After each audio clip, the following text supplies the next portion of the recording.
خبر شامل کرتے ہیں منڈی بہاؤدین سے۔ Mandi Bahauddin additional deputy commissioner general Muhammad Shafiq نے محکمہ سول ڈیفنس کے زیر اہتمام میونسپل کمیٹی ہال میں عالمی یوم شہری دفاع کے حوالے سے منعقدہ سیمینار۔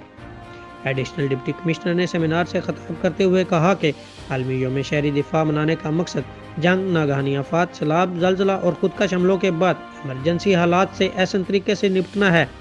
موجودہ ملکی حالات کے پیش نظر شہری دفاع کی اہمیت اور زیادہ بڑھ گئی ہے، جس کی وجہ سے ہمارے اندرونی و بیرونی دشمن عناصر اپنے خفیہ اور مذموم عزائم کے ذریعے ہمارے ملک کی استحکام اور امن و امان کو تباہ کرنا چاہتے ہیں۔ وقت کا تقاضا ہے کہ ہم اپنے ارد گرد ایسے عناصر اور واقعات پر کڑی نظر رکھیں اور ان کے مذموم عزائم کو ناکام بنا دیں، تبھی ہم اپنے ملک اور قوم کا بہترین دفاع کر سکتے ہیں۔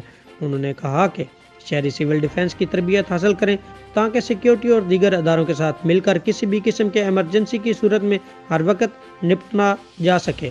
بعد ازاں اسسٹنٹ کمشنر ملک کاشف نواز نے میونسپل کمیٹی کے اعلان میں شجرکاری مہم کے حوالے سے پودا لگاتے ہوئے کہا کہ وزیر اعظم کا کلین گرین پروگرام موسمی تبدیلیوں کی وجہ سے درپیش چیلنجز سے نپٹنے میں معاون ثابت ہوگا۔ انہوں نے کہا کہ شجرکاری مہم کی کامیابی کے لیے ہر سطح پر شہریوں کی شرکت کو یقینی بنایا جائے۔